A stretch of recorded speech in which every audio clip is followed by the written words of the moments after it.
முன்னாள் அமைச்சரான திரு சி.வி. சண்முகத்தை துணை முதலமைச்சர் ஆக்கணும் அப்படின்னு வாக்குறுதி கொடுத்தா நிச்சயமா ஆட்சி மாற்றம் ஏற்படும், அதிமுக ஆட்சியில் அமரும் அப்படின்னு கோரிக்கையை முன் வச்சிருக்காங்க. குறிப்பாக வன்னியர் சத்திரியர்களுடைய கூட்டு இயக்கத்துடைய தலைவரான திரு சி.ஆர். ராஜன். என்ன திடீர்னு இப்படி ஒரு விஷயம் கிளம்பியிருக்கு அப்படின்னு விசாரிச்சு பார்த்தோம்னா, முன்பு 10.5% வன்னியர்களுக்கான உள் இடஒதுக்கீடு அது கிடைக்கிறதுக்கு முக்கிய காரணமாக இருந்தவர் திரு சிவிஎஸ்ங்க.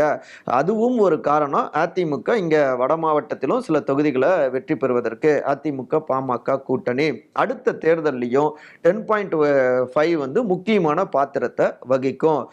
திமுக அதை நிறைவேற்றல அப்படின்னு முதலமைச்சர் திரு மு.க. ஸ்டாலின் மீது ஒரு பேட் இமேஜும் இருக்கு வன்னியர் சமூகத்துக்கிட்ட. அந்த பரப்புரையை தீவிரமாக முன்னெடுக்கலாம். அதே நேரத்தில் இங்க வலிமையாக இருந்த பாமகவும் தற்போது திரு ராமதாஸ் பாமக, திரு அன்புமணி பாமக அப்படின்னு இரண்டாக பிரிஞ்சு கிடக்கிறாங்க.